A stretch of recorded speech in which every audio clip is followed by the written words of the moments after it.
I want their leader brought here. I want him brought to me. I want the revolution crushed.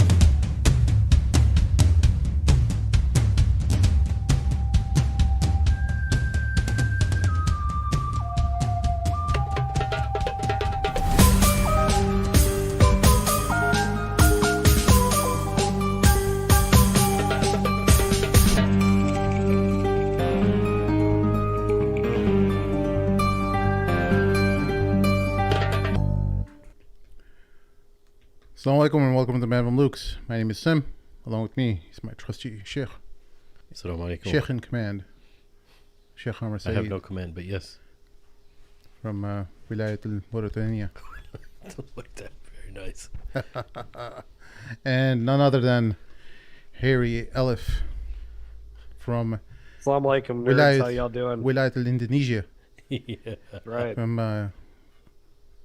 Medina Jakarta. Jakarta. Very So it's a nice. ch or the j? I know in English it's with the Yeah. j, but Jakarta. sometimes I Jakarta. feel like I hear Jakarta. Or am I just overthinking it? I think you're overthinking it. I always say it ja, and nobody ever corrects me. So Yeah. Nice. Yeah. Sheikh Amr is back from a nice little wedding anniversary, mashallah. How many years has it been, Sheikh? I'm sorry, am I crimping your style? Like, No, I'm not crimping anything. How did it That go? was that was in early August. That was in the first few days of August. Yeah. But, yeah, alhamdulillah, it was really nice. It was Yeah. very much needed. Makes you realize how important it is to have like date nights and like send the kids away for a little bit, yeah. and how relaxing it actually is when you're caught up in the grind. But alhamdulillah, I mean, like the best part of it was just having a break from everybody, Yeah. and not using your phone, and it's just such a Yeah, I know you luxury. like put away your phone and everything and just, do you even get like a regular like cell phone? I get a non-smart, secondary phone, just like a yeah. flip phone? It's almost a flip. They didn't have any flips available. No, do you know they don't sell them anymore? What? It's very difficult to find No, them. those the Cricket company, they sell it, right? I don't know. I didn't go through There's Cricket. gotta I be just got it some. from Target. I just got one of those burner phones from Target. Burner phones. And yeah, it just makes life so much easier. Unplug, This- and you start to realize, dude. You know, I went through. I know we talked about this before, but you know those people who make those. They build their houses in like those Sprinter vans, and they just travel. They get the Wi-Fi connection. They work. They're working nomads. They're IT Yes. nomads. Bro, I Yeah. went down the rabbit hole of that, and I was like thinking about, man, that would be an amazing life, bro. Yeah, Temporarily. so I looked into that and Yes. I did a lot of research. And I was like, Yeah, bro. this would be a great life. Just sell everything, For maybe live for a in month, a van. 2 months, yeah. But then I found out like, oh, the miles per gallon you get on those things, it's like 8 to 10. Unless you have a diesel. Bro, I don't know. 30 That's miles a right. gallon. Diesel all the way, baby. Oh yeah, 30 miles a gallon, yeah. Yeah. Unless you have a diesel. And the cool thing is that diesel pumps are rarely packed.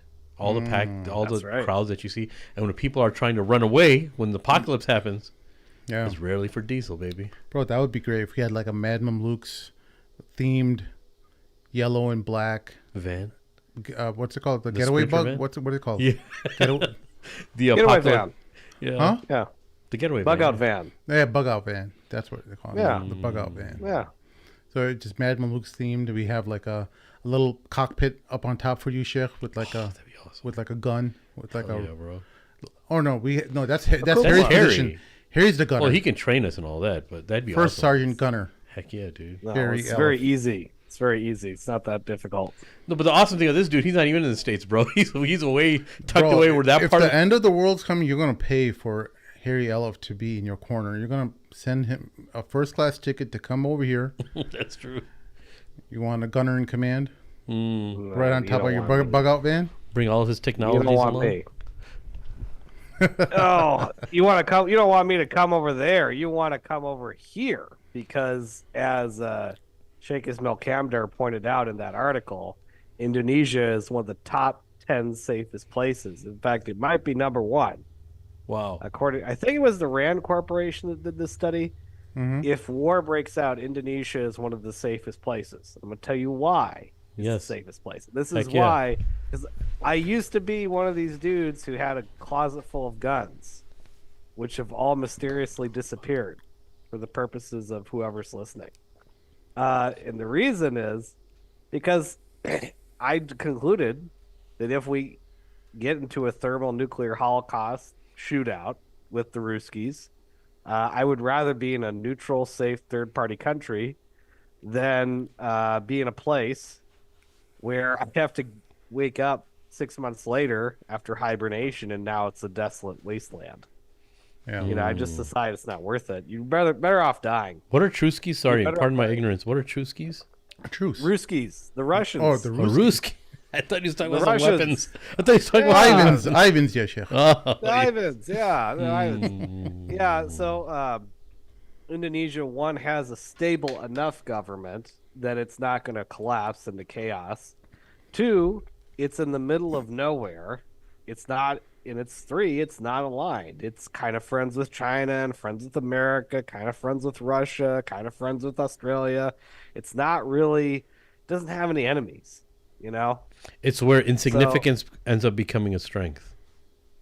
Exactly, which is crazy Yeah. because Indonesia is a huge country of 300 million people, and it's in the G20, and it's this huge chain of islands between Australia and China, but nobody thinks about it. Did you say 300 million? Yes, it's I didn't 300 million million. people. It is Yeah. the largest Muslim country in You the d- world.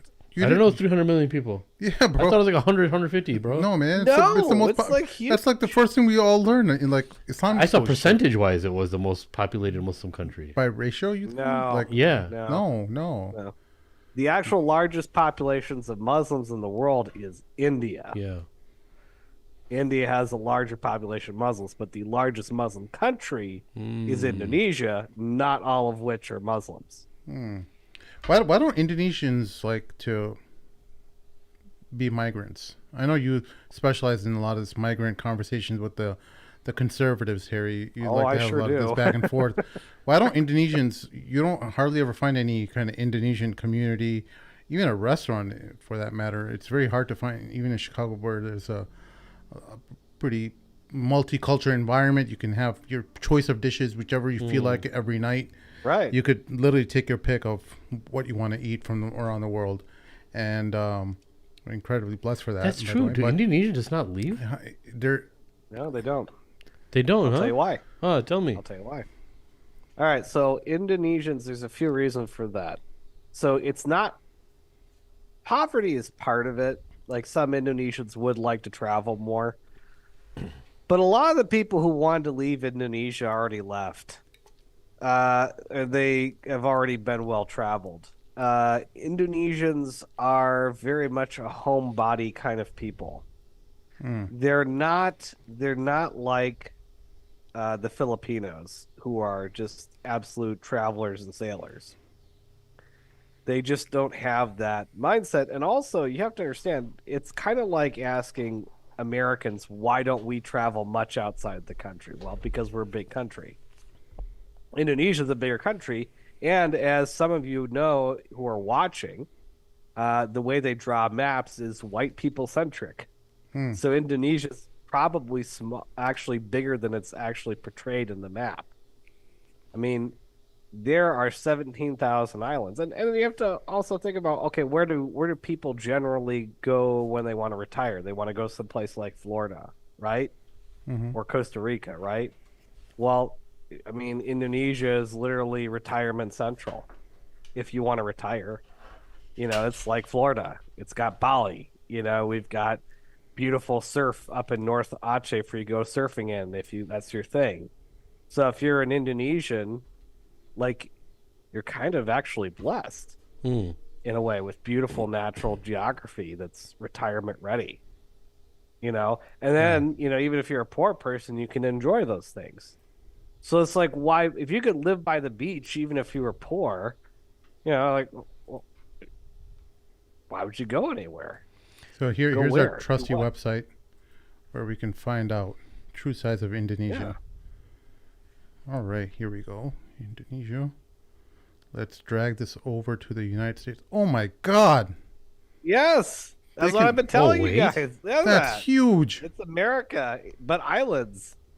And they're like really hard to bomb because you could just hop over to the other island and they're like, oh, missed me. Ha. Mountains and jungles, You baby. can do that little. It's Wow, the that friendly is- sleeping giant That is of the huge. world, both economically and politically, that nobody knows about or talks about. Even other Muslims don't know or talk about it. That's pretty big. Hmm.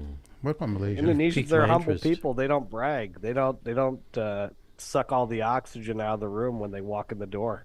Yeah, they don't. You've piqued my interest. This is really They interesting. don't. Oh, Yeah. this is how big Malaysia is. Malaysia's Yeah. like the size of Malaysia's California.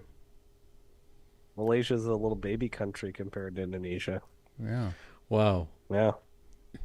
And what is? I know that. I know you recently moved to the outskirts of Jakarta. Right. And how I know you were in downtownish area of Jakarta. Downtownish, yeah. We call it Jakarta now, Sheikh. Jakarta. Okay. No, I'm just joking. Let's do it. Jakarta. So what's the difference now? Well, the difference is I feel like I'm in a modern suburb. I could be anywhere in the United States and in a modern suburb and be like this. It's kind of the area I'm in is kind of like a cross between Singapore and Dallas Fort Worth. That's what it feels like. You know, they have a new tollway system, so it really feels like you're in Dallas. I can literally, I'm here on Java Island. I can literally hop on the tollway if I had a car, drive to the ferry port, get on a ferry, take an hour or two long ferry and go to Sumatra and drive all the way up to Aceh up in northern Sumatra if I want to. Sounds like Oh, fun. this is Indonesia compared to Europe. Yeah, Wow, look at bigger than Europe. the UK is like a little pebble. Yeah, Yo, that's kind of crazy. That's yeah. insane. Nobody talks about Indonesia. Nobody knows. Thanks for putting this into perspective for us, Sim. This is really Yeah. nice. Wow, all of Spain is just one I've island. been sitting on the secret for 10 years. People don't believe me. So they must have a lot of real estate there that we could buy, right? Not for you. Not for you, Oh, Boulay. not for me. Damn. Why? Only for the white man. Not for you. Yes, you can buy property here, but you can't buy land. That's why I've bought an apartment and not a farm. I see. What do you need to do in order to buy that? Can you like Buy a you farm. know wax some palms and what's it called, grease some palms, and get your No. citizenship more quicker? No, none of that stuff. No, there's some things that Indonesians are very comfortable with bribery and chicanery on, and there are some things that are like sacred cows, like you don't cross. And second citizenship is one of them. I can become a permanent resident. I'm in the process of doing that. I will probably never be a citizen unless I decided to renounce my American citizenship. Oh, Well, no. And So I don't if- really feel like doing that. So if you have kids though, and they're born in Jakarta, and your missus is Indonesian, your kids can have the Indonesian citizenship, right? So that's a good question. Actually, the way that works is that if you have kids with an Indonesian national, your kids are dual citizens until they turn 18. And then they have to choose which citizenship they're going to Wow. be. That is crazy. And of course, there might not be an America in 20 years, so my kids might not have a choice. The rate we're going. Just have There them we like go. wait it out till they're 18 and take the best option. I think you would want them to have American citizenship though, right? It's It depends. Like you said, like in 20 years, what's America going to be though? could be a wasteland. It could be Mad Max with our bug out. Could be Mad Max, baby. Could be Mad With Max. the Indonesia Mad might be like Mamluks living in the Max. future. Yeah, I don't know. Well, Lohana was going to be like that, but the way that things are Jetsons, going, baby. man, it's Jetsons in the no. jungle. What do you? Okay, I want to be real about this because I'm kind of a Neanderthal, and whatever you guys say, I start believing, and I build ideas off of that, and then 5 years later. You'll know. find him in a bug out car. So no, what do you Bug actually out, think, man. Harry? What do you actually think? What do you think in 20 years? Obviously, there's no way of saying it About no way of knowing, America? but yeah. What do you think is actually going to be? I'm actually somewhat optimistic, cautiously optimistic. If we decide to stay together as a political union and work through our differences, or at least agree to disagree, and one of the ways we could do that is start turning inwards. You see this trend already where people are turning inwards to their state and local politics more and more, Yeah. and just kind of turning out the which, actually is kind of a good thing. For the Virgin Sea. Because I've got. Are we going live again? Yeah, we should be. All right, I see you soon. This really. I used to think this was just an us problem, but I looked around YouTube. This is like everybody. Yeah. Pretty much every major YouTube channel has some kind of kerfuffle like this from time to time. Like sometimes all the time. So we're not alone. Yeah.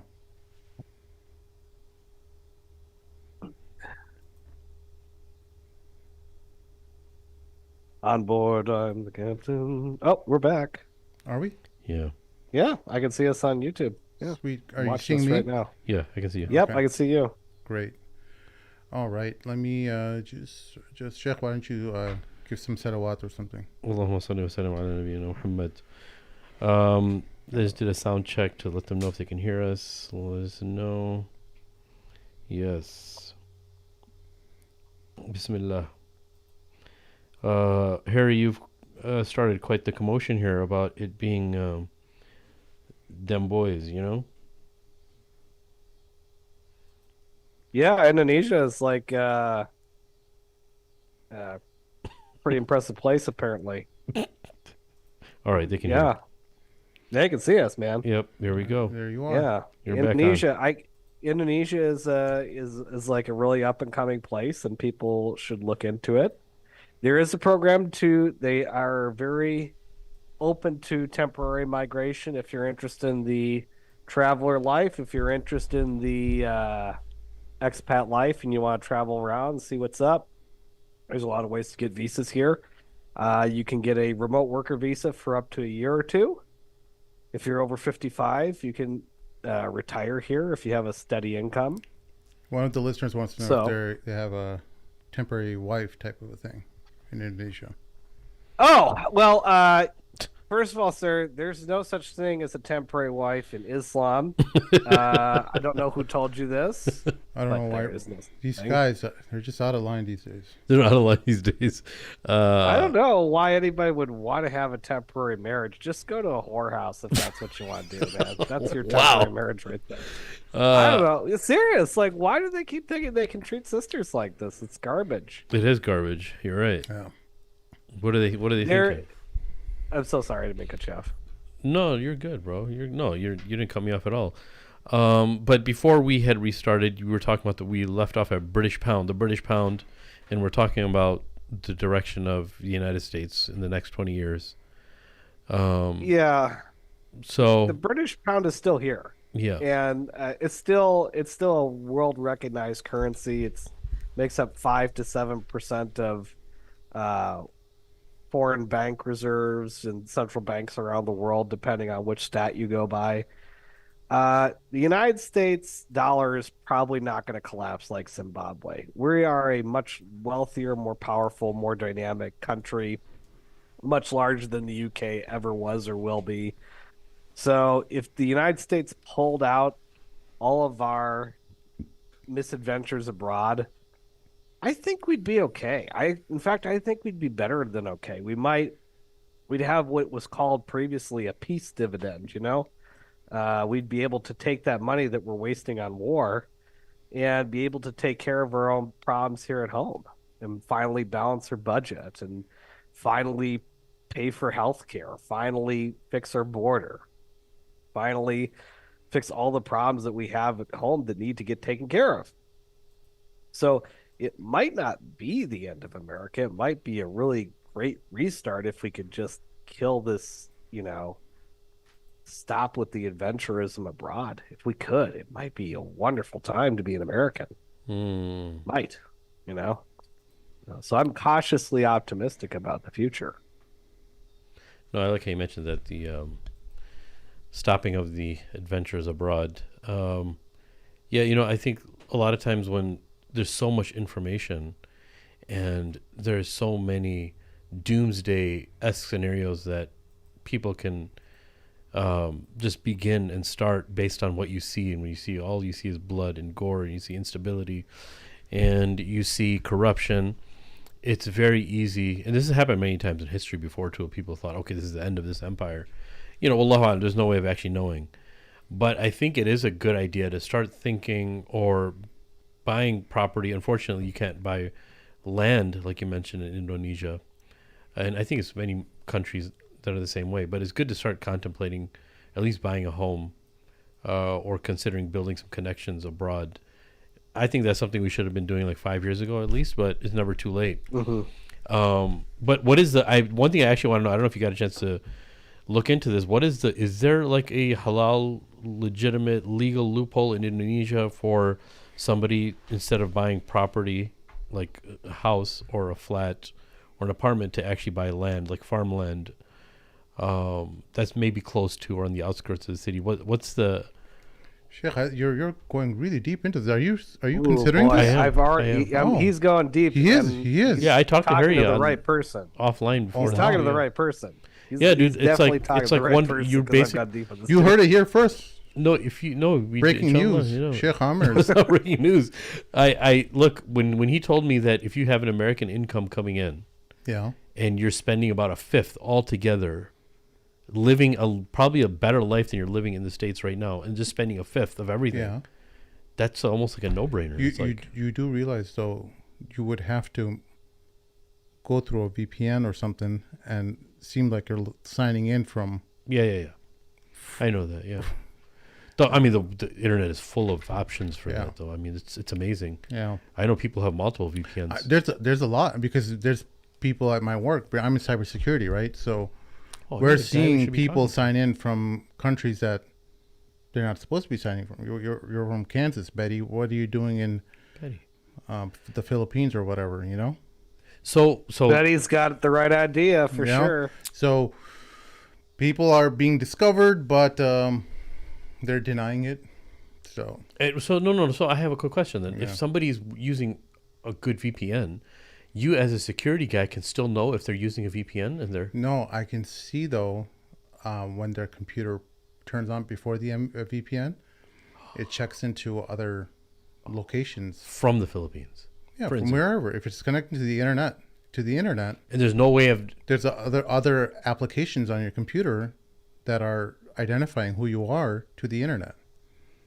Right. and there's no way of overriding So that. then, in order to access your work resources, you Yeah. connect through a VPN, right? Yeah. But there's other applications on your computer that are corporate applications that your company paid for. They're checking into other areas, other companies, and you could tell, like, oh, she said she was in Kansas the other day, but all of a sudden, 1 hour later, she's in Jakarta. You know, so it raises flags. People can ask. You could lie. That they could totally lie. All they really need is an address. No one can come and check for you at your house, right? Your work people aren't going to come to your house. Oh, we need to verify you. But they probably come to Right. you for a security guy though. At the Yeah. end, they need you to tell them what to do. No, I just say like, hey, Petty, what are you doing in Indonesia? She's like, oh, we're just traveling for vacation. That's all I can do, and I just verify it's her. Forever. That's all I can do. Forever vacation. Now, if someone wanted to rave as a stink over Betty going to Indonesia, and every hour or so, she just seems like, oh, she was in Kansas just now. All of a sudden, she pops up in Indonesia. Okay, well, my question is, Sim, is there any way of that little tiny moment of them turning on their computer and being identified to that still be in Kansas, even as a cybersecurity guy? Be what? So is there any way of them masking that? The Oh. subtleties, the small moments of You them would being... have to have like a VPN on your router or something. That's possible. You know, so like for example, if you, some phones can connect through NordVPN or whatever VPN app, right? You use your I use phone as a Surfshark. and you use your phone as a hotspot. So you're connecting to whichever location you're connecting to on your phone from your computer. That's your initial point of entry. You understand? But if you just connect to your local home router in Jakarta, well, it's going to get seen as a property of your company logging in from Jakarta. And then you're signing into your work resources. You know, so there's a false illusion that, oh, just because I'm connecting to VPN, I'm completely masking myself. Dang. But the problem now arises if you're traveling around in Jakarta and you're on your Yeah. phone and you're working from your phone too. That's another way. That's another problem. Right. You gotta have multiple phones, like all these guys that want. No, but even if temporary you have marriages. multiple phones, You gotta how talk are to you? the guys that are into temporary marriages, man. They'll hook you up.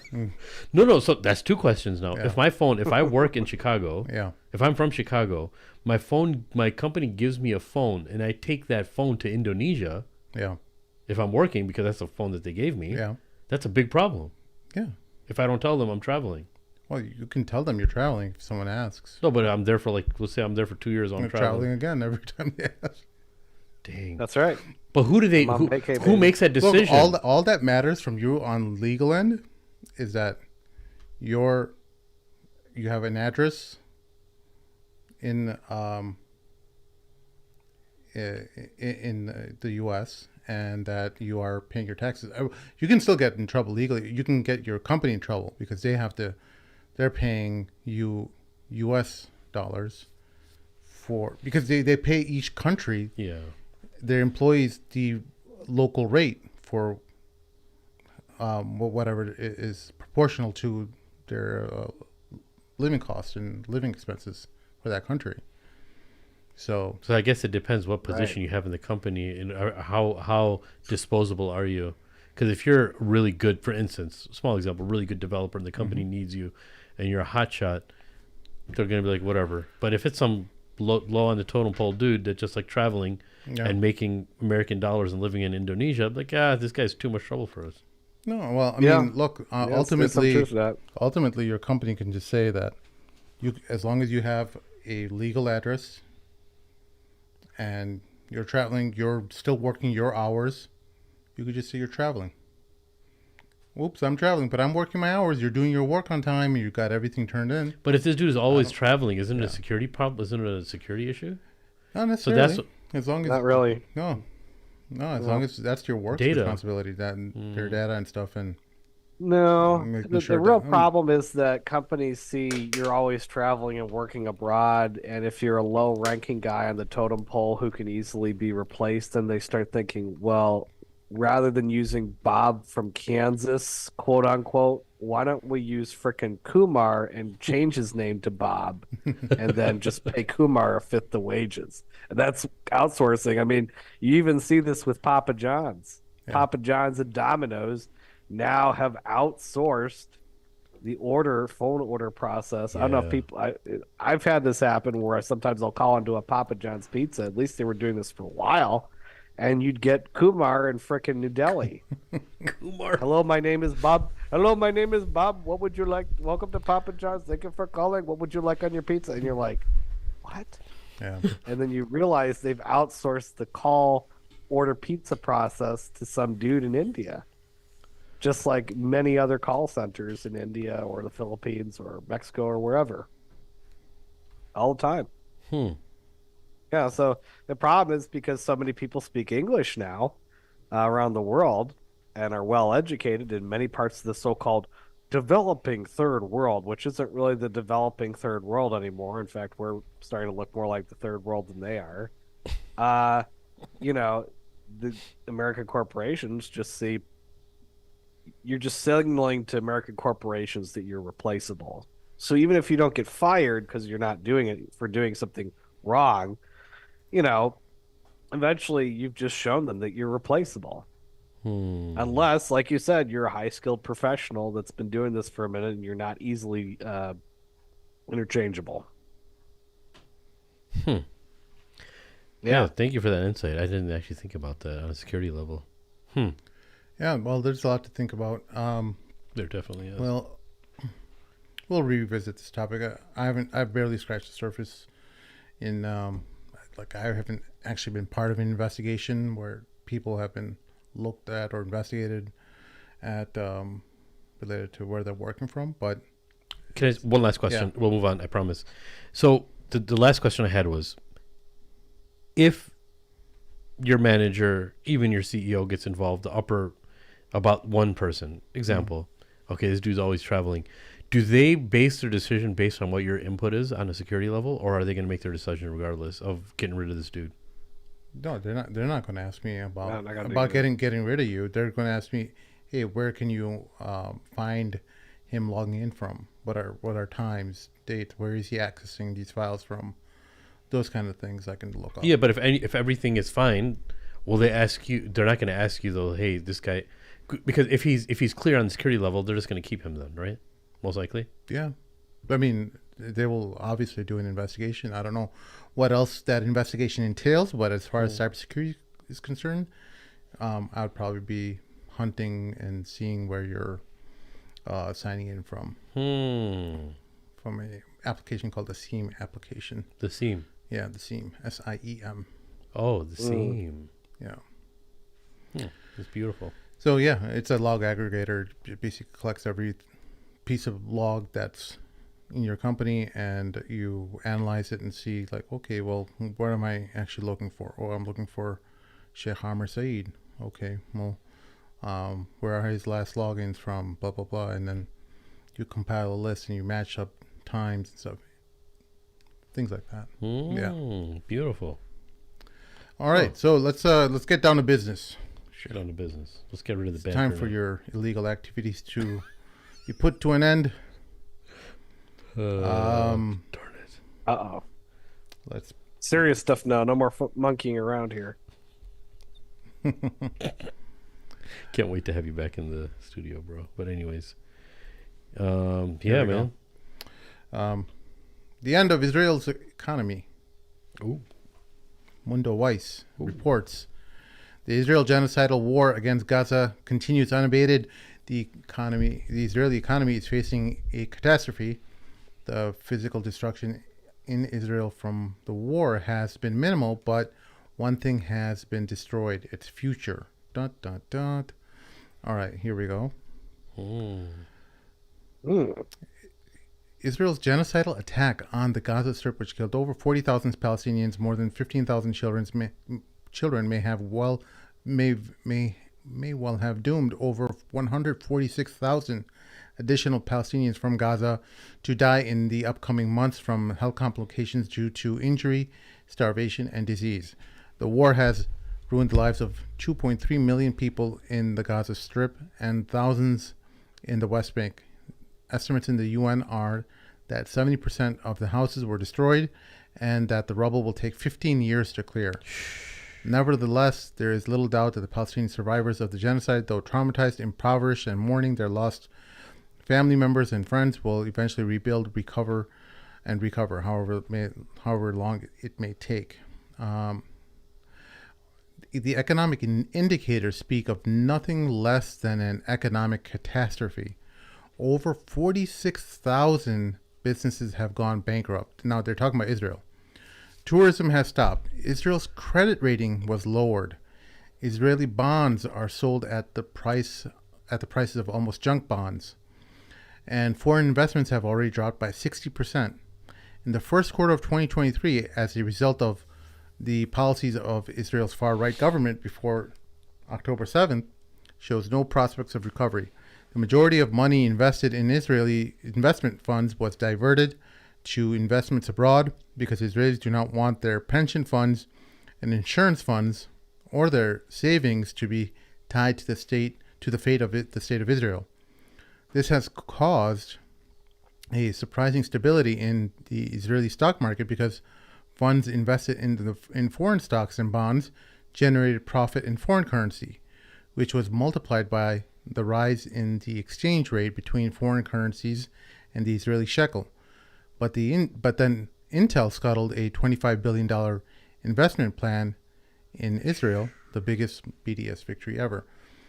Wow. So this is a great article, but it's also talking a bit about the Israeli power grid, which has largely switched to natural gas, still depends on coal to supply demand. The biggest supplier of coal to Israel is Colombia, which announced that it would suspend coal shipments to Israel as long as the genocide was ongoing. After Colombia, the next two biggest suppliers are South Africa and Russia. Without reliable and continuous electricity, Israel will no longer be able to pretend to be a developed economy. Colombia for the win. Server farms do not work without 24-hour power, and no one knows how many blackouts the Israeli high-tech sector could potentially survive. International tech companies have already started closing their branches in Israel. Israel's reputation as a startup nation depends on its tech sector, which in turn depends on highly educated employees. Israeli academics report that joint research with universities has declined sharply thanks to the efforts of student encampments. Israeli newspapers are full of articles about the exodus of educated Israelis. Professor Dan Ben David, a famous economist, argued that the Israeli economy is held together by 300,000 people. Wow. The senior staff in universities, tech companies, and hospitals. Once a significant portion of these people leave, we won't become a third world country. We won't just be anymore. We won't exist. That, my friends, brothers and sisters, is how the state of Israel will be soon be known as the former state of Israel, inshallah. I mean, hey, Sim, you remember all those people who said, guys, please don't boycott. There's no reason. It's not going to work. It's not halal. You remember those people? Because I think Pepperidge Farm remembers those people. Pepperidge Farm. Yeah. You know who also found out this week? The CEO of Starbucks. He got replaced. That's right. Got fired. Bye-bye. Bye-bye, Starbucks. Bye-bye. Spit him out. They don't need him anymore. Just spit him out. That's right. No matter how much work you put in. Yeah. Let's see. Disposable number. Yo, here we go. Bye-bye. Starbucks names. Oh, we don't want Starbucks stories. Here we go. Was replaced by a person of color? I knew it. No. Oh, he got replaced by a white guy. It was a person of color. He was a person fired. of color. Oh, like he even was better. the Rishi Sunak of Starbucks. Have you noticed this? It's like Indians have now all taken over everything. Have you noticed that? Yeah. Like, Kamala's Indian. Rishi Sunak was. I swear, this is always whatever happens in the UK. It's like the UK is America 5 years in the future, always. Like it was Rishi Sunak, and now it's going to be Kamala. It was Brexit, and then it was Trump. You guys want to get into conspiracy theories? No. Indians No. are going to be the next Israelis, bro. The next Jews, bro. Of course they are. They already are. That's why they love Jews so much. In India.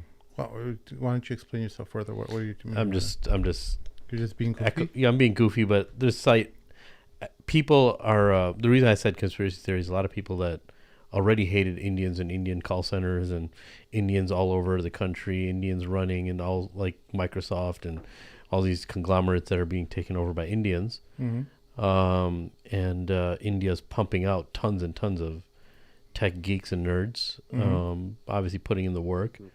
And that's going to be another dependability or dependency that America is going to have. Again, it's all just conspiracy, but I don't know if they're going to ever get to that same level of that victimhood and stuff that Zionists were able to play on. But on a corporate level, on a tech level, I think it's already been there that India has been a heavy dependency for the tech world. For American tech companies. Yeah. Ann Coulter actually wrote, I think it was Ann Coulter, the American conservative commentator who, is no friend of the Muslim communities. But I think it was her that first wrote about this years ago. She said, Indians should not come to the United States in large numbers, was her words, because they have still a belief in the caste system. Even if they don't officially believe it, they still carry that mentality with them. And you can see how sometimes you will see Indians take over a digital company or something like that, or how they have a monopoly on the local Motel 6s or the 7-Elevens, and we say, is that joke about Apu from The Simpsons with his Quickie Mart. But and I don't hate people for coming in and being successful. Indians have a right to the American dream just like everybody else. Oh, they don't. So I'm not hating on them for that. But some of them do come in with this sort of elitist, I'm from the upper caste system kind of mentality, and it carries over, and they look down on rednecks like yours truly. And that kind of ties in. There's a reason that some of these Zionist Jews and their Jewish supremacy mentality, like, or at least tolerate the Indians who have, oh, we're from the elite caste system. And it just sort of ties in with their thinking because as India ascends as a country, if you think about Hinduism, uh, when you fix your karma in Hindu thinking, and I'm going to butcher Hindu theology a little bit here, but when you improve your karma in one life, you ascend to a higher level in the next life. That's why India has all these poor people and they don't care. Because there's a lot of Hindus who say, oh, well, that's their karma from doing bad things in the past life. We don't care about them. So the more they keep doing bad things, the more they keep ascending, the more they think, oh, our karma's improving. And, these rednecks who are just floundering like Harry Elif, so broke he has to live in Indonesia just to get by. They're like, I must have done something bad in a past life. That's why I'm being punished right now. So it's not the same thing as Jewish supremacy. Yeah. But they kind of look at each other as we're the superior people. A lot of the Hindu love for Israel is based on their hatred for Muslims in India. And Thank you. That's People are afraid to say that, bro. No, I mean, it's plain as day. You see it all over Twitter. You're under every Israeli account. You're seeing, "Thank you, sir. Can I help you? I want to visit your country. Can you marry me?" Like, you marry me? They want to marry everyone, but that's they should. Thank you. No, I'm glad you said that. But yeah, that's what right wing, ultra conservative Hindu nationalism has produced, and they feel like a kinship with Israel. They feel like, we're both entwined in the same struggle against Muslims.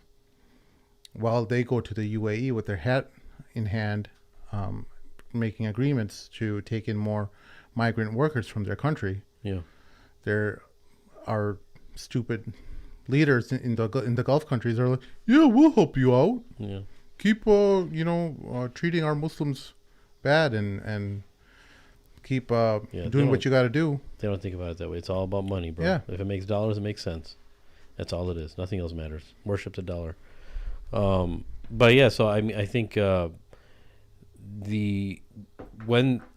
October 7th, people have been saying, based on and I think we mentioned this a few times too, based on the response that Israel and America are going to have, we're going to be able to assess what the outcome of Israel is going to be. And now we're seeing that on a monetary level, right? Yeah. And there's infighting, lots of infighting. The weapon sales that was basically signed off of $20 billion to Israel because of Iran's playing the game now. Well, that's earmarked for 3 years from now. That's for 2027 or something. Oh, is it? Yeah, it's not for right now. It's not for right now. Oh, No. thank you for that. Okay, good. Yeah. But even, I mean, one thing to think about is, as far as weapon sales are concerned, like, how does that even work, right?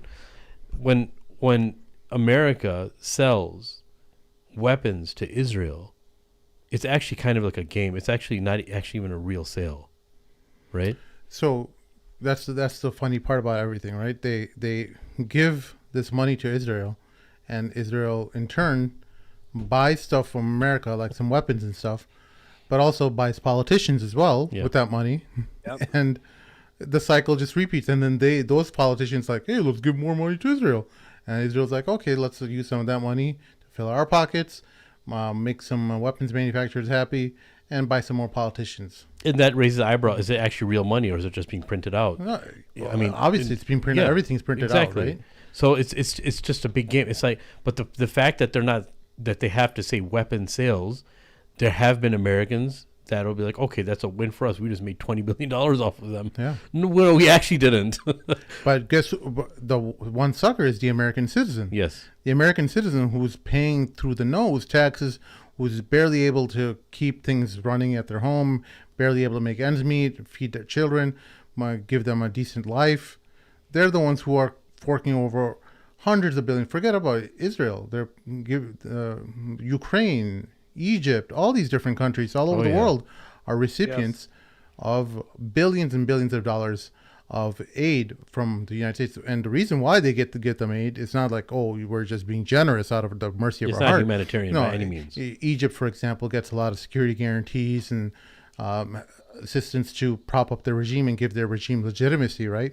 So that they can appear legitimate. And even though they are a complete stooge of the United States, they do everything what the United States tells them. They act in concert with them. They'll act like, oh, I stood up Anthony Blinken when he came to visit Egypt, but that's all theater. Like you guys are hat in hand taking money from the United States to stay in power. Blinken was sent there so that you can show him up and look strong to your people.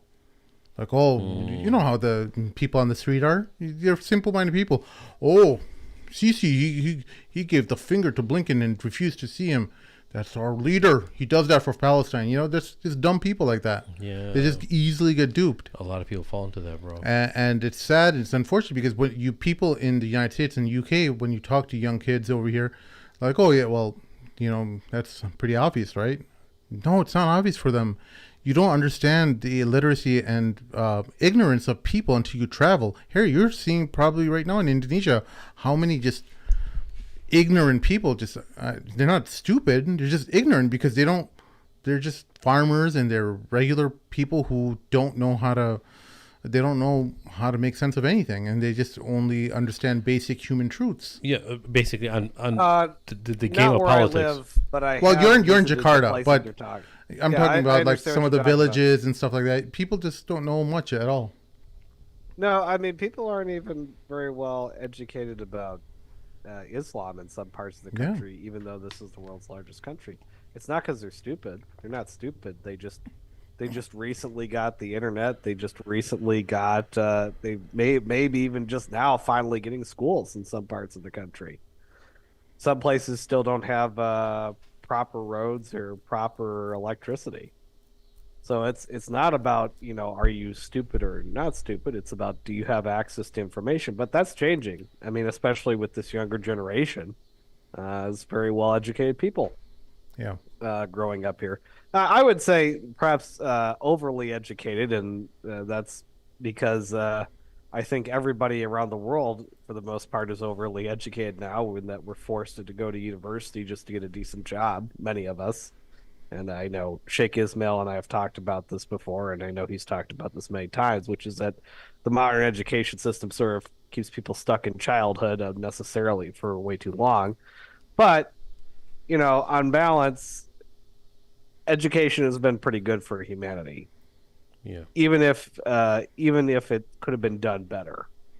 And I think it's time to make a shift. But yes, people are getting information now that they didn't have. And yes, you're right. There are still a lot of people, especially the older generation, that just don't know things. And it is frustrating sometimes for the younger generation of people here to explain to their parents, like, listen, it's not like that. This is not, there's other ways to do this, and there's always a give and pull, because sometimes what old people lack in modern knowledge or capabilities, they make up for in wisdom, Yeah.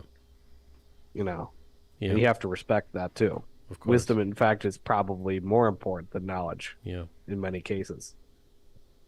Yeah, a lot of that stuff falls anyway eventually. I mean, a lot of stuff, especially knowledge on a technological level, is not going to teach you morals. It's not going to teach you proper culturing of a human being. There's not enough context to life in that. Rather, it can actually make you a very arrogant person if you don't have the right type of upbringing, and the right Sure. wisdom teaching you the wisdom of the elders. But nonetheless, I mean, there's a major change happening even on an educational level, even in the United States. I think, look, I was actually looking into Florida. My friend was telling me about Florida, and the governor was actually encouraging people to go to private schools and is willing to pay $10,000 per student from on a government level for your child's education. I know people that have moved to Florida who have 3 kids, and the government's paying them $30,000 for their tuition of an Islamic school that they go to, right? So, Wow. yeah, Yeah, it's crazy. So education itself, because of obviously the LGBTQ issues and people wanting to not be in the public sector of schools anymore, and also homeschooling is at a not an all time high, but is definitely at a high right now of people who are homeschooling and going to private schools, and just self education. A lot of people are just, dude. I talk to so many people who are like on the Google University type tips, people who are just learning stuff through Coursera and just applying for jobs and stuff like that. So I think the future, I think in the next 10 years, we're going to see a big shift. People are giving the finger to college education and the debt that's going to be accruing. So obviously schools are making proper changes, but I think in the next 10 years, education is going to be a very different thing. Oh, for sure. Yeah, for sure. If you have, Yeah, yeah, absolutely. And I mean, I want to circle back to something about Israel real quick. The fact that education has become decentralized is a big part of the reason why Israel is in so much trouble right now. They can't hide. It's the age of the internet. They can't hide anything that they're doing to people anymore. You know, TikTok, YouTube, all these things, they still are playing on the playbook of it's like they haven't gone through, it hasn't gone through their heads yet that this isn't World War II anymore. oh, you know, They can't get away with this stuff. Harry, what do you think about Iran still holding back? Okay, holding back and deciding, or they put out a statement saying that if you guys reach ceasefire agreement with Hamas, that they will reconsider attacking and possibly could just call off the attack. But Well, I think it's hilarious that you mentioned that yeah, because yesterday in my comment section, I was accused of being a pro-Tehran shill. Or I was accused of being like, they're really Zionists and owned by the Zionists, right? And I was like, oh God, this again. And it's like, I mean, I understand. Listen, there's old ancient Sunni Shiite beef. I get that. I've never fully understood that weirdness, but I understand it's there. But Tehran is not occupied by the Zionists. They are not occupied by the Zionists at all. And I am not particularly surprised that they've decided to pull punches again. And I think that it might be a good strategy. If they can get a ceasefire that saves the lives of 2 million people, isn't that better than retaliating and turning Tel Aviv into the crater of the moon? Meanwhile, this last week, Hezbollah has been retaliating pretty fiercely and proven to the Israelis that their Iron Dome is ineffective, which just feeds into more of what we're talking about. I mean, I said generally what I said about 10 months ago, 10 months ago was, look, Israel is in a lot of trouble. This is going to be a long, slow, grinding conflict for them. The strategy that Muslim countries should employ is a long, slow, grinding war of attrition in the fifth generation style of warfare. A direct assault on Israel, which is a nuclear armed porcupine, would kill millions and millions and millions of people.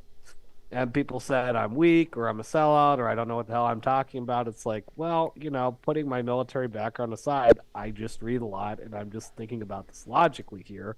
If you're Iran, if you're Jordan, although Jordan actually is a sellout country, like that whole Hashemite kingdom thing is kind of sus. But it's kind of sus. It's a little bit sus. But in the case of if you're Iran or Saudi Arabia or Kuwait or Qatar, everybody wants to hate on them for not just marching in there. Erdogan could have done a lot more in the beginning. But again, they're dealing with a nuclear armed porcupine right next door. It would literally kill hundreds and hundreds and hundreds of millions of people to have a direct, full-on, World War II style, Korean style assault directly into Israel. let's say they did though. Okay, obviously Glad I Israel's live in going. Indonesia. Obviously Israel's going to respond even with a higher degree of force, and that could just spin out of control. I don't think the world even realizes how close this is to full on world war of some proportion, because I don't know if it would be how many countries would be pulled into it, but it would be something that would cause a significant disruption to economies, to supply chains, to all kinds of different things. If Ukraine hasn't already done so, there's going to be so much. Ukraine was bad enough. I mean, and then you have to think also if excuse me, if the Russians are now giving assurances to the Iranians, the Russians, if I don't know if you've been seeing this, but the Russians have been flying huge amounts of weaponry and S-400 anti-ballistic missile defense systems and also offensive weaponry into Tehran. So Iran has gone from being just friends with Russia to now Russia has literally told the entire planet, Iran, we've got your back. So if you're Israel, and you're watching this, and there's a huge difference between the military and Mossad versus Bibi Netanyahu and his lunatic fringe right-wingers in his coalition. There's a huge difference between those two groups of people. If you're in Mossad or you're in the military and you're thinking about this logically, like you're a logical genocidal maniac instead of a lunatic genocidal maniac, you're just realizing, oh, we're not going to be able to ethically cleanse these people and keep doing what we're doing at the rate we're going. And because there's no way they could possibly take on Iran backed by Russia as the United States is increasingly, slowly but surely pulling out of the region. I know we just sent a bunch of troops in there and everything, but in our heart of hearts in America, Bibi Netanyahu's grip on politics hangs by a thread. 5-10 years tops. It's over. AIPAC has been exposed for what it is. Israel has been exposed for what it is. The majority of Americans now do not want us to get involved in a war overseas. Recruitment levels for the military are at an all-time low. There is an argument to be made that Donald Trump might be losing in the polls because he's alienated his America First base of people like yours truly right here. Okay? So, if you're the logical adults in the room in Tel Aviv at the kitchen table talking right now, you realize this is not a good situation. So they might be willing to come to some consensus, or you could see a situation in Israel. I believe this is really possible. You could see a situation where they stage a coup, because even before October 7th, the Mossad, it was revealed in some of these Pentagon documents that got leaked by that kid on a Discord server. He was in the Air Force or something. I can't remember what his name. He was some intelligence officer in the Air Force who's a young buck lieutenant or a young sergeant, and he released a bunch of documents on a Discord server. And one of the things that came out of that is the Pentagon knows the Mossad was at least partially behind these protests about trying to get rid of Bibi. So there was a lot of protesting going on even before October 7th. So you could be seeing a coup. You could see a coup play out. And it could cause them to come to the negotiating table and come to some kind of settlement here. Sorry, I didn't. That was no. Talk to you. No, you're absolutely right. I mean, it could be, but I just seeing the Israeli polls right now, where 50% of people are condoning rape of Palestinian people, of what they call terrorists. That Israel says you're the feeling you get an unhinged society, a society that's not grounded to reality. They're just psychotic in nature, and they're so bloodthirsty. And you wonder if this kind of society can act naturally or rationally, rather. That's a great question. And one of my friends just recently sent me a hadith, and I was like, "Whoa, this just blows my mind," and I wanted to share with you guys just something to think about. It's one of those end of times hadith, but it got me thinking. I'm like, whoa, what if this is where we're headed? And here it is. 1 second. I is this narrated a verified hadith? Yeah, it's in Bukhari. Narrated Abu Huraira, but volume 3, book 30, for those of you nerds.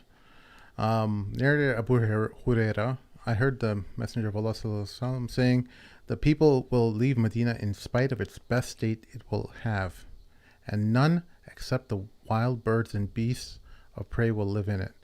And the last persons who will die will be 2 shepherds from the tribe of Muzena, who will be driving their sheep towards Medina, but will find nobody in it. And when they reach the valley of Thaniyat al-Wada, they will fall down on their faces dead. And that makes me wonder whether there's going to be some kind of nuclear fallout attack nearby, neighboring country, perhaps prevailing winds carrying stuff, that the people of Medina abandoned Medina, and that there's only like animals, wild animals that are grazing it. You know, that blew my mind. I'm like, there's only one possible explanation for that. It's some kind of chemical or nuclear type attack where the people have to escape. I think there can be many reasons for that. I know what you're saying. Yeah. In our age, if that was true, we don't know if that's going to be in our time or not. But thank you for bringing up that hadith. I'm going to research that. I think that's really important because I want to know what the people of the past said about that. Yeah. And if they did have other hadith that linked to that hadith that gave it more detail, right?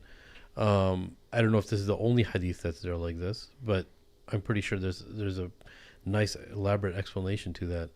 The other thing I think that's worth mentioning is the sheer response that Iran, just brings back to Iran. I'll tie this back to the Medina thing, but that Iran is playing a game. There's a few speculations out there. Iran's playing the game of not wanting to respond when Israel wants it to respond. It's to respond on its own time and date, the way Russia is guiding it to. And like the situation in Ukraine too. Yeah. Russia's also been doing this. Yeah, so it's like Russia's guiding it to be like, hey, we're not going to go according to what the response that Israel wants. We have to show power. And then you have the others, as far as Iran is concerned, the right wing in Iran is saying that, no, this is showing weakness. You have to respond, because if you don't respond, and we haven't responded appropriately before, a few months ago, with just a few drones we responded, and we gave them like a 6-hour heads up, that's too weak. So I think even within Iran, there's a split, and Russia is obviously hovering above them and telling them to wait it out a little bit and do everything on your own accord. And I think either way, I mean, people, like you said, don't realize how crazy this can get. I mean, America is bombing Yemen right now. Our tax dollars are going to Yemen.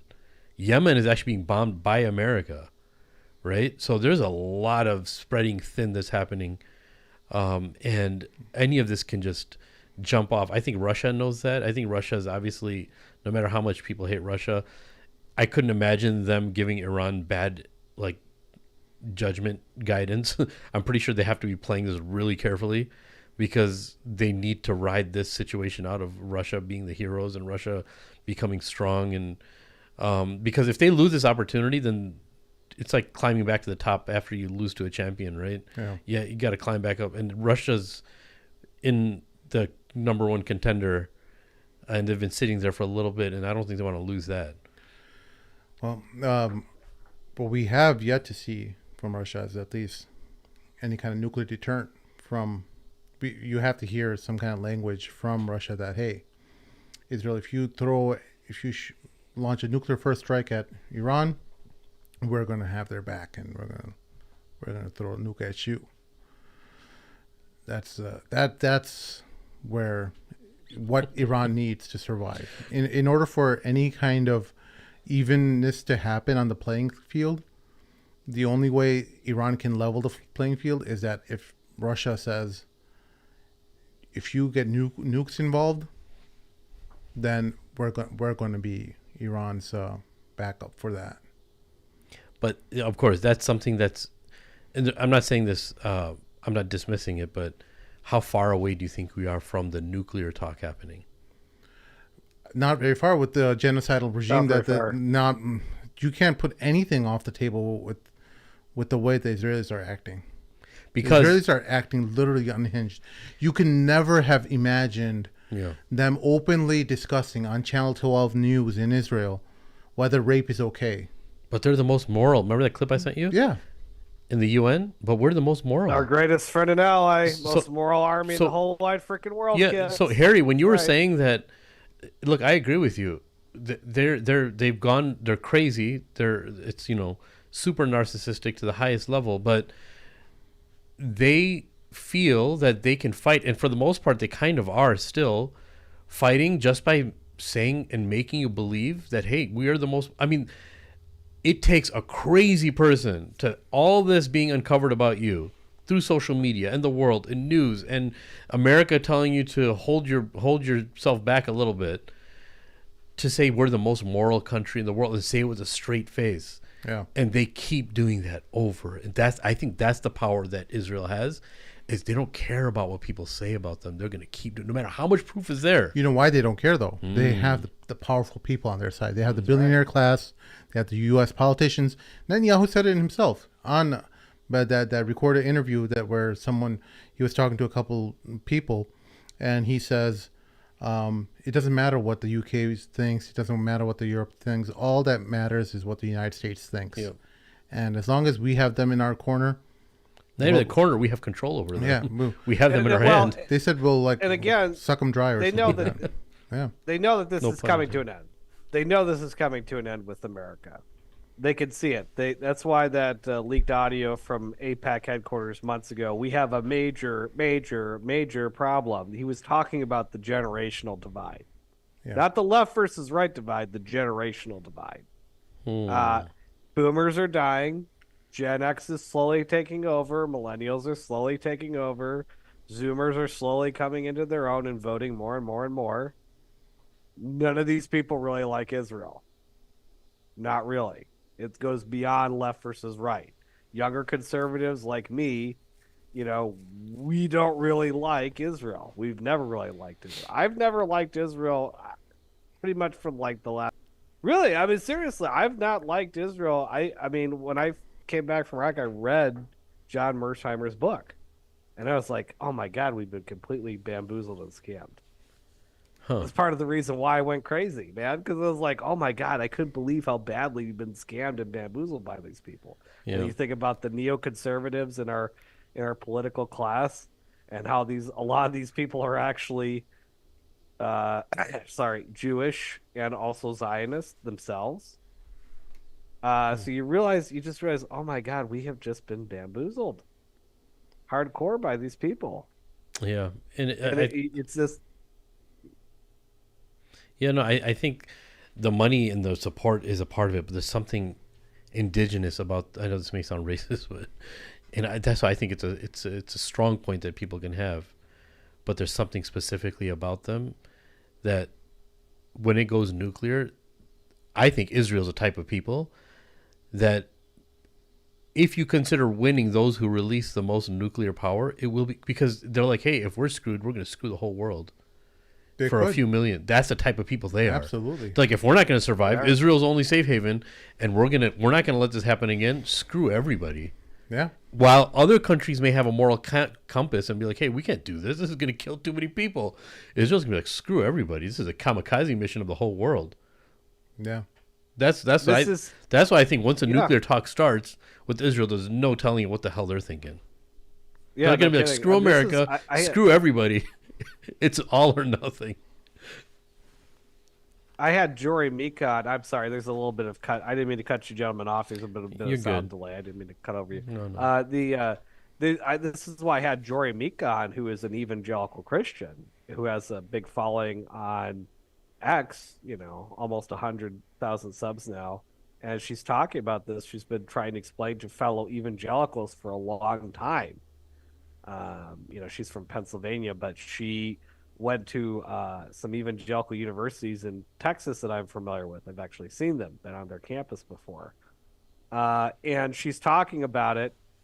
And basically, it's like they've been brainwashed. It is like a Jim Jones death cult.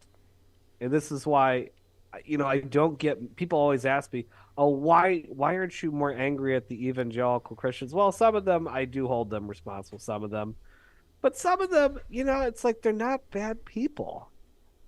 They're literally like the people who got screwed over at Jonestown. They got brainwashed. They got pulled into something stupid. They don't know. They were, especially the kids. If you've been brainwashed with this nonsense about Zionism from birth, it's hard to shake that. And Oh I've yeah, yeah, lost yeah. friends and family over that, unfortunately.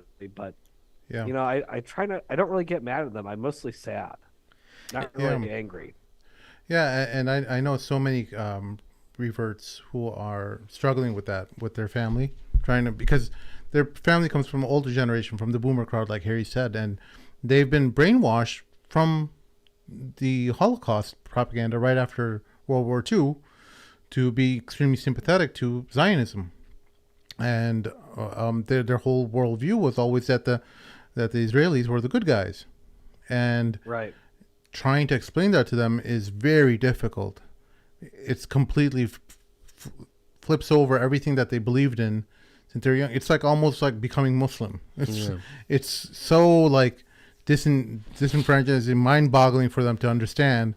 And I'm sure there's a lot of exceptions. There's a lot of boomers who are as well anti-Israel and anti-Zionism now, but there's still like but there's still the bedrock, right? And that's what Harry's talking about, where the APAC had this conference where the audio clip was released, where there's this, they're realizing that, hey, the younger people aren't with us, and that we need to reclaim social media. We got to make sure that these companies are making sure that our narrative is pushed more, and that other channels, other accounts, personalities, their speeches mitigated and reduced, so that they're not able to pull more followers and spread But anti-Zionism. dude, what you just mentioned and what Harry just mentioned, the crazy thing about all this is it gets so complicated.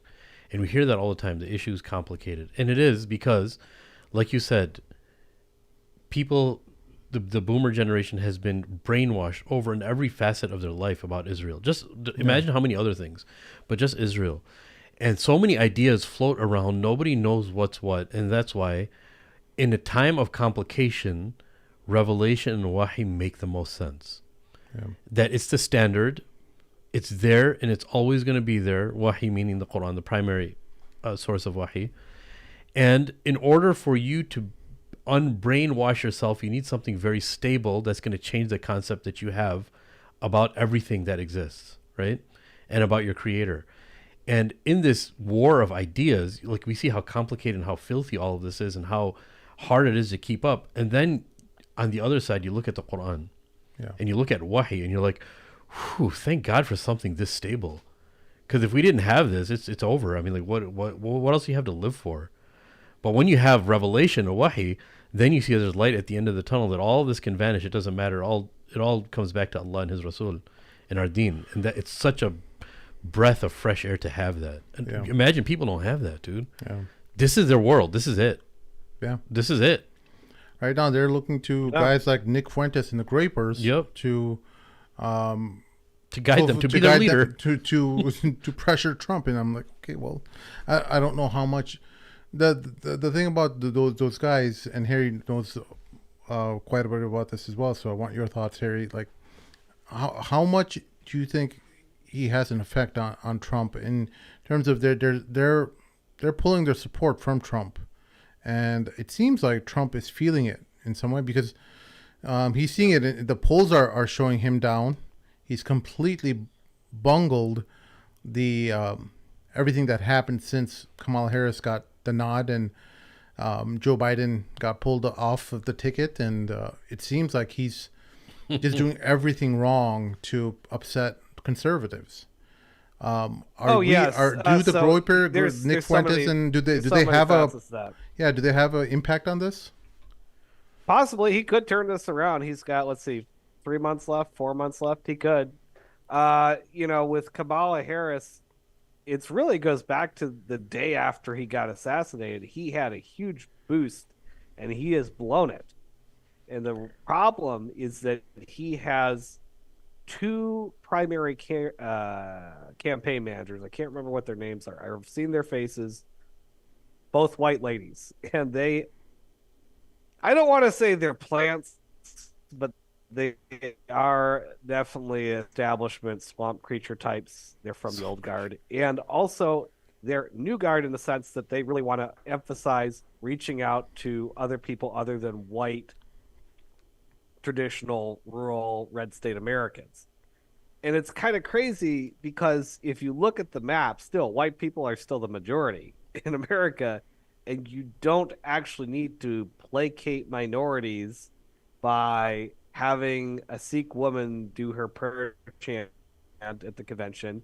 You don't need to placate minorities by having some sort of OnlyFans chick with a tattoo on her head giving a sermon on the Mount. Yeah, that you showed don't so really much need weakness. to do that, So then there's a couple facets but there's a couple facets in particular. One is Donald Trump, and Nick Fuentes has said this publicly, and I think he speaks for a lot of us, including me, when he says, look, all I want at the very least is for Donald Trump to just promise that we're not going to get involved in that war. I don't, forget about weapon sales, moral, ethical support, whatever. Just please don't get us in that war directly. Don't put U.S. troops directly in the line of fire here.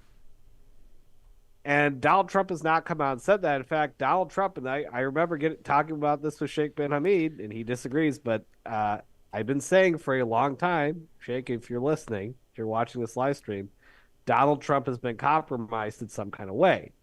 And Donald Trump has now realized that he's alienated his America First base, and that there's serious conversations right now. There's a lot of rumors in the rumor mill that he may fire these campaign managers because of the messaging that has gone bad.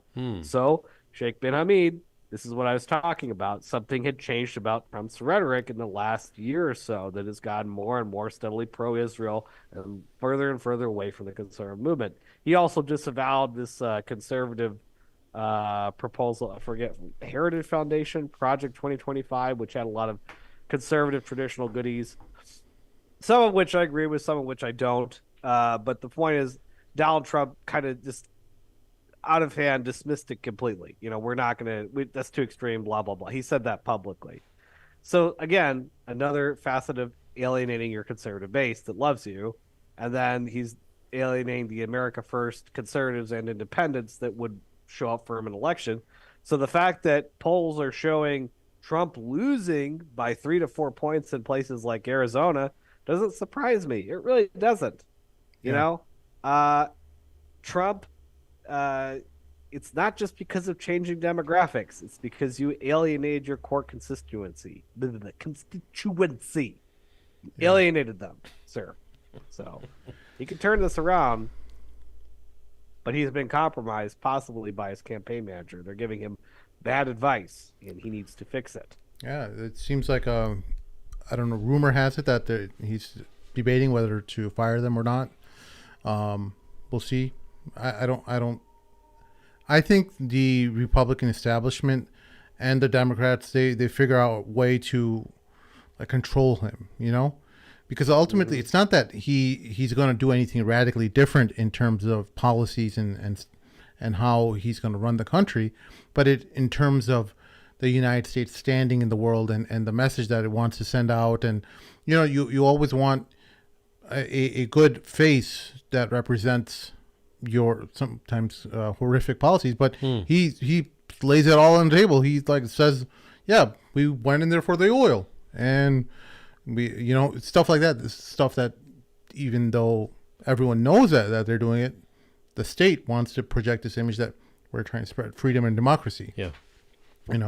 And ultimately that's how you get these guys under control. You surround them with establishment people from the swamp, and you get them handled, and you make sure that all the input that they're receiving is controlled input. And until if Trump really wants to break free of that, if he's not just a guy who wants power, that's what he'll do. He'll break free of all these people who are tied to establishment politics. Did you guys watch or he listened to the interview between Elon Musk and Donald Trump by any chance? No, did you? I didn't. I No. only got a chance to listen to I a heard few there were parts like of audio it. problems, so that's why I didn't. Yeah, bother. I didn't get a chance. I didn't know. I don't know anybody listening. Man, if I was Uncle Elon's got freaking audio problems, then at least we got an excuse. Hey, listen, all you people in the group chat are always like, "Oh, look at these guys, Ollie with their." But pay attention though. You heard the Uncle Elon's got messaging. problems. You heard the messaging right after that, right? They started accusing Iran of doing a coordinated denial of service attack. I didn't know that. Yeah, that's the messaging that came out. Iran, first of all, last week there was a breach that happened to Trump's campaign that Iran apparently hacked their emails. Okay. Now they're blaming Trump and his team are blaming Iran for that. You're also getting another repeat of Iran being again blamed for the denial of service attack on his interview with Elon. So you're seeing an amp up of rhetoric. Why? Because obviously the Trump campaign wants to make the Israelis happy, the Zionists happy, and let them know that hey, if you you accomplish two things by this. You make the Zionists happy. You let them know that hey, we see Iran as an enemy like you do, okay? Because you have to send out these signals to them and let them know that, hey, we're on your side. Iran is the enemy. We know you want us to go to war with Iran. We're starting up that rhetoric and we're building up consensus to attack Iran because they're a threat, right? And the second reason is, actually, that was the only reason that you're really just building that consensus. And there's no actual real way of knowing indefinitely, right? I mean, or there is, but it requires you can't find out That immediately fast, after the attack. You can't. It requires a lot of forensic analysis that resources like the FBI would have to make a final determination of that. It's just ridiculous to say that it was Iranian servers, like as if like Iran doesn't know about what VPN is. Everything's going to be pointing out to Iran. It's just the childish, like the most stupidest ways to blame Iran. feed people what they want to hear, bro. Yeah. That's all it is. And Damn. But what do you think, though? Do you think Kamala got a lot can change? We saw how much things can change as soon as Biden dropped and Kamala took over. But I think it's only there's been still a few way weeks. for Trump to save this. As I think Harry agrees as well. But he would have to start sending out signals against or for ceasefire. He needs to get Yes. states like Michigan on his side. Otherwise, Jill Stein might be the only option for people who to put in a protest vote. Jill Stein just put in a Palestinian as her VP. Oh, wow. Well, I'm gonna say this. And this drives people nuts when I say it, but I'm not the only America First type person on X who has pointed this out. At this point, and I can't believe I'm saying this because I can't stand Kamala on just about any of the issues. Yeah. But on this one issue, people say, "Oh, well, it's just because you care about Palestine." It's like, yes, I care about Palestine, but it's more than just that. For me, as an American, this is like an existential issue. And I got into it with, some people like, "Oh, you can't just be one issue voter or whatever." But this is not just one issue. This is one really big issue, which is, are we going to have sovereignty? Yes or no? I mean, if it's our own oligarchy and our own political establishment, like, Indonesia's got their own political oligarchy and establishment, but at least Indonesia isn't occupied by the Zionists. Yeah. We've got our own oligarchy and we're occupied by the Zionists, and they're not necessarily the same thing, but even our oligarchy goes along with what the Zionists want. Many of them are Zionists themselves, and the ones who aren't, they don't really have enough power compared to the rest of the group to do anything. Yeah. So, I mean, for me, like the fact that Kamala is continuously singling that, and she's not she doesn't have full control of the White House, so we don't actually know what she would do or how much she could do. Maybe she could do more.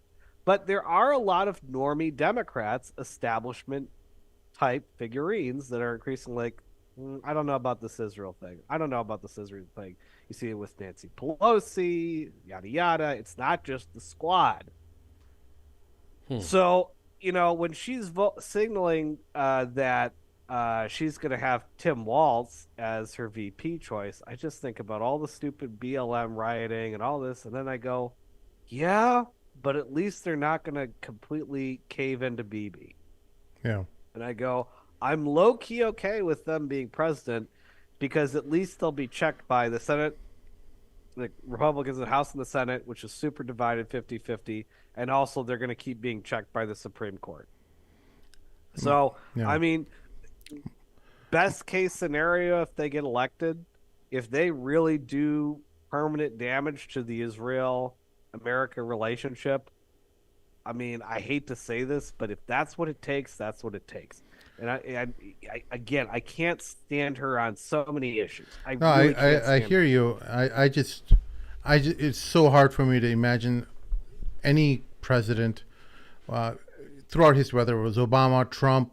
There's been years. I think Obama's second year was when he had control over the House, the Senate. No radical changes happened. There might have been one or two, but nothing really altering the face of how Americans live their life.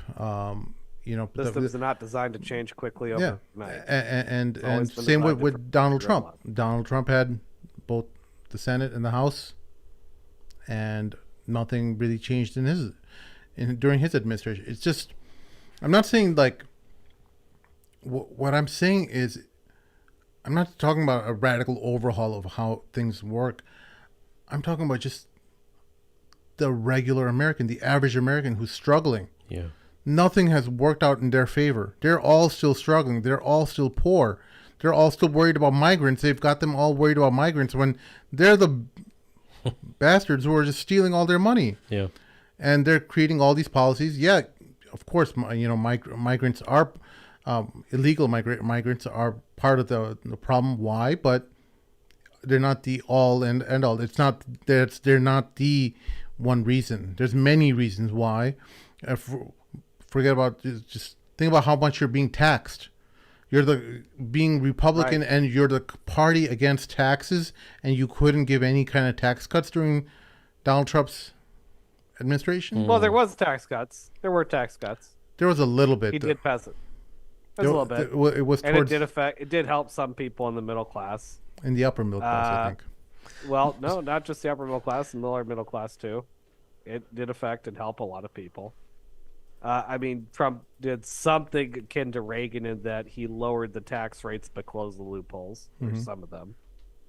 But which I was think good and bad for some people. I think the very important point in all of that is that you keep people busy with this whole migrant issue. You keep them busy with racism issue. You keep them busy with a whole lot of things when they themselves are the real criminals, right?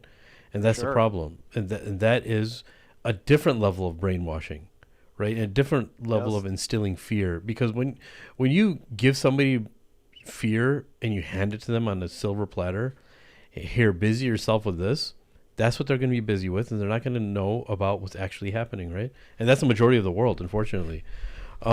But I think, look. Okay, so here's how it was disproportional. I found out households with an income of 1%, in the top 1%, received an average tax cut of $60,000, whereas the average tax cut of everyone else was $500 per house. So, yes, it was a bit of a tax cut, but you compare it to the top 1% of Americans, it was peanuts compared to what the for sure. And a lot of it is the reason that rich people don't pay taxes is because they don't have income. Like Elon Musk, for example, doesn't have an income. All his wealth is in stocks, and you only get taxed on stocks when you sell them. So you only pay capital gains on them. So that's why rich people stay wealthy, because they own assets. They don't have an income anymore. Yeah. Their wealth is in assets, not in liquid assets. Yeah. Guys, so we got to get going. Thanks for listening to us. Make sure you like, subscribe, throw a comment in the comment section below. People in the chat, your chat does not count as comments. Sorry to break it to you. Just throw something in there. Talk about Sheikh Amir's good looks, his beautiful blue eyes, and how you get lost in them. Obese. Yeah, why not? Talk about obesity. How about that? You're not Shameless obese, plug. Chef. Please follow me on X at Mr. Harry 198. Thank you. Mr. Harry 198. Heck yeah. All right, everyone. We'll see y'all next time. Assalamu alaikum. Assalamu alaikum. Burn the boats. I'm like him. I want their leader brought here. I want him brought to me. I want the revolution crushed.